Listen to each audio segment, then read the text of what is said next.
everybody, how's it going? So I'm sitting here on location at Sweetwater in Fort Wayne, Indiana with this guy. This is Mr. Nick Bocott. Nick, how you doing? So nice to have you on the show finally.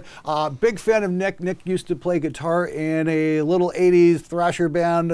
Were you guys thrash? Kind of metalish. You guys were a little heavier end of the new wave of British metal. A little bit of folk, a little bit of country, a little bit of reggae. Yeah, a little bit of rock and roll. Yeah.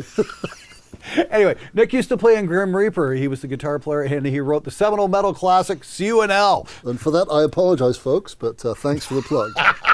Definitely a killer track. Go check it out. It's pretty awesome. And Fear No Evil as well. Oh, thanks. So today we're checking out my new pedal, and if I haven't already showed it on the show, hey, here it is. This is called the Northern Mauler, and this is my team up with Revv Amplification. You know, Revv did the G3, the G4, the G8, and they've made some absolutely amazing pedals. So we've been talking back and forth for a little while about doing something together, and I said, hey, why don't we do something, like a G3 meets a G4, and we'll call it the G3.5. And then for even more fun, why don't we make it so you can run like an HM2 type circuit in parallel? And so we can get like this blender tone going on and get something really cool. So this is the end result, and this is about 18 months of work and back and forth and a lot of emails and a lot of trial and error and that kind of thing. And we finally got it to where we want, and it's finally ready for prime time. So what I thought we'd do is just show it off here. It's fairly simple controls. We're kind of divided down the middle here, and this is the modern side here, these four knobs, and then over here this is the HM2 section, and we got a blender knob, so we can take the two elements, the two different distortion versions, and run them in parallel, so they're kind of running next to each other instead of one into each other. Yeah. So you get a really cool blend going on instead of something completely insane and uncontrollable. This is like an HM2, but a little bit more precise, shall we say. Let's listen to that section of it first. I'll dial it in for you guys and show you what's up. Do you want me to start playing away, chugging away? Like yeah, go ahead. Yep.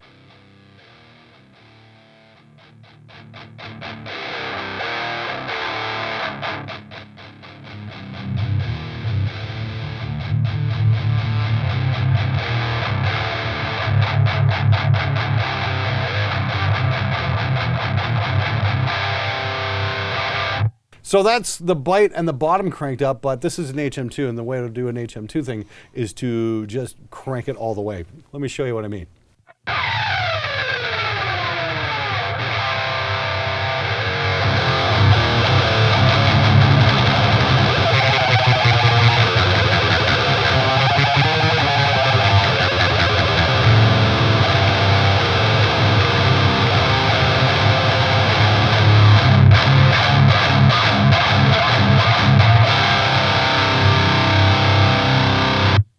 Yeah, that's got that thing. Sweden. Yeah, that really does have that really aggressive Swedish chainsaw kind of thing going on. Yeah, at the gates. In flames, all that stuff. Entombed, yeah. IKEA, all that. But it really does got a bit of that snarl to it. So that's the classic Swedish chainsaw. If we take the blend over here, let me move it over here to the more modern section. I'll get something dialed in. We've got a treble, middle, and bass here, and then giver, which is Canadian for distortion. And let's just dial it in and see what we can get here on the full-on modern side.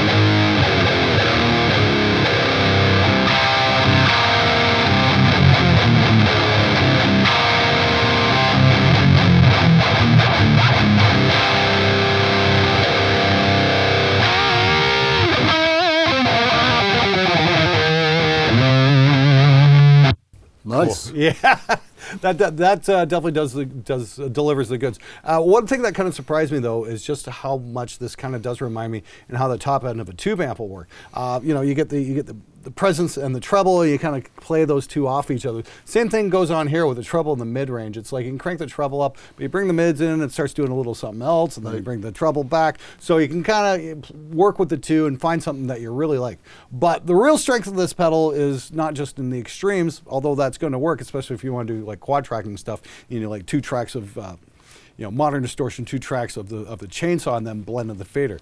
You can also get a little more unique sounds when you start blending the 2 distortion elements together, and you can get something a little more unique. Check this out. So what we got set right now is full on modern, and we're going to really take advantage of the pedal now. We're going to just slowly rock back and bring in the other elements of the chainsaw just to get a little bit more of a unique blend thing going on here.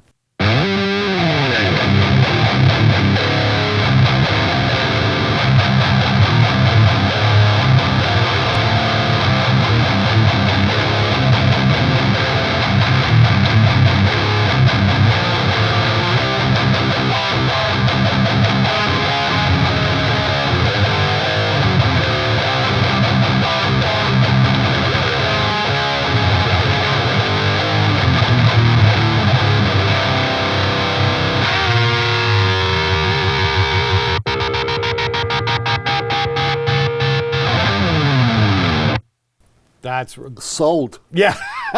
Sold, seriously. That feels great. Yeah. So we got the blend there at about 10:30, 11 o'clock. So it's a lot of the chainsaw with a little bit of the Revv thrown in just to kind of give it a little bit of that modern sheen, but it's still got that slightly out of control thing going on too. So it works really well. It really shocks me just how well that works on leads. Yeah, no, that was one of the first things I checked out when I was checking out earlier. It's like, because a lot of times you get a pedal that sounds great on rhythm, and then the leads are kind of anemic sounding. This is thick and full, and Can you do a few licks for us? yeah, I certainly will.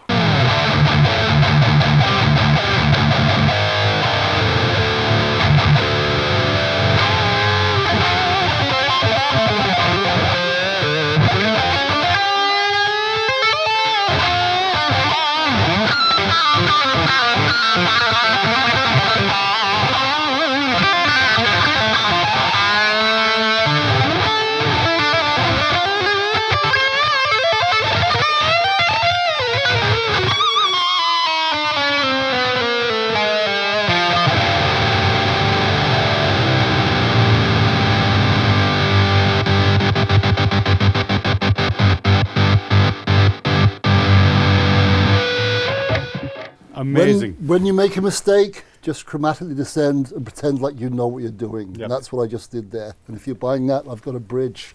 It's on sale right now on eBay. Fantastic. We were just talking about that. That's what Dimebag would talk about there is, it's just like if you get the wrong note, just move one up or down and make it look like it meant it like that. And if you're not sure, keep moving one fret. There you go. Chromaticism. It does. That was his saying, the only scale you need to know, the chromatic. Exactly. You don't need the Jack Blank-Lydian. Yeah. All right, so now because it's a studio show, I always do the, hey, let's check out a full mix. And this one's going to be no exception because, hey, how well is this thing going to be for the home studio? How is this going to be for your setup at home? Let's check out a full mix right now.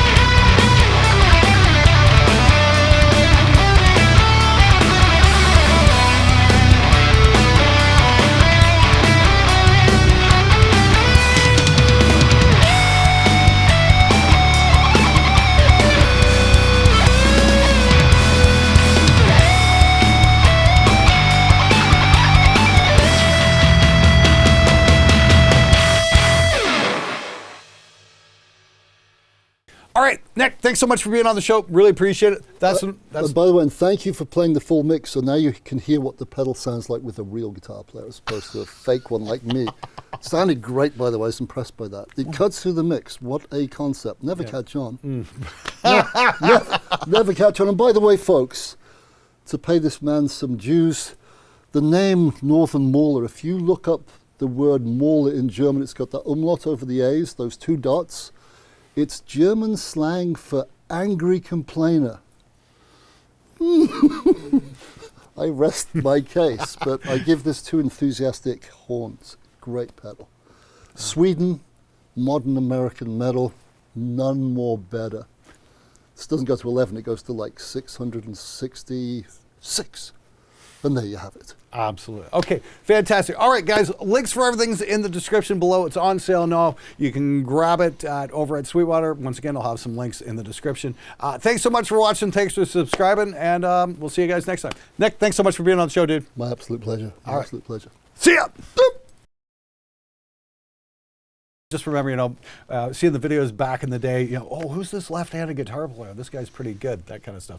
That and some big hair, and see what, and the acid washed, ripped up jeans. Definitely the height of '80s fashion. Oh yeah, it was. Sure. Yeah, no expense spared, folks. No expense spared.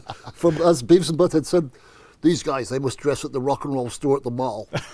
We couldn't afford the mall, actually. We just got knives and cut up jeans. There you go. Oh, wow. I didn't realize. So you guys actually had an appearance on Beavis and Butthead. We were the only band to have our entire, we made 3 videos, all 3 made it to Beavis and Butthead. Oh, that's amazing. And the reason the other 2 was because I met Mike Judge. Oh, no kidding. Yeah, so what happened, with long story short, this has got nothing to do with the Mauler, but everything to do with the Mauler. Do you want to hear the story? Yes, no, please go ahead. So one of the first bands that Beavis and Butthead actually liked was White Zombie. Okay. And shortly after that, the record went gold, and my old management managed Rob. So I called up and said, hey, when you speak to Rob and Jay, give them my congratulations and tell them, by the way, I know it's got nothing to do with Beavis and Butthead, it's just a damn great record. And Walt said, you know what, I've become friends with Mike Judge. Do you want me to send him See You in Hell? I went, yeah, that'd be great, they'll kill it. Anyway, 3 days later, literally 3 days after the phone call, a friend of mine called me and says, hey, I saw you last night. I went, but I wasn't in the city. You live in this city. I was in Long Island. He goes, no, you're on Beavis and Butthead. I'm like, come on. So I watched it for a week, and then sure enough, See You in Hell was there on Getting Destroyed. These guys won the pink ribbon at the pig contest at the local fair, all that sort of stuff.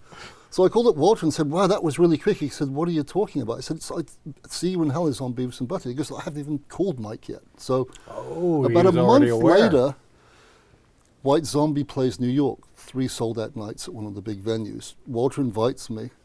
I'm backstage. He goes, hey, Nick, do you want to have some fun? I said, sure. He goes, Mike Judge is here. He goes, let me introduce you with him and just F with him. F with the guy. We're in Sweetwater. We can't say the F word. Yeah. So it's outlawed in Indiana. Land of the free. Yes, he said, mess with the guy. So he introduced me to Mike, and Mike looks like an accountant, really nice guy. And Walt says, how's it going? He goes, oh, it's amazing. Never been treated like that. Everyone is being so nice to me. And Walter goes, well, hate to tell you this, but that's probably about to change, because this is Nick Bocott. Not only did he write See You in Hell, he formed the band. And I just came out with every single expletive I could, all the words you can't say at Sweetwater or anywhere else for that matter. And I let him have it full bore, but in my peripheral vision, I could see Walter losing it. So I started laughing after about 3 sentences. I started laughing. He went, you joking? I said, of course I'm joking. I said, that was 1984 when we made those videos. I had a bullet belt wristband, armband, for goodness sake. I said, in 10 years' time, guys in their 30s wearing Doc Martens, flannels, and shorts will be laughed at as well. Because if you'd have liked the video, I've lost all respect for you. And so we had this great conversation. I said, if you thought that video was stupid, the next one had an amphibious landing craft in it. So he ended up getting all 3 videos on the show. That's amazing. But anyway,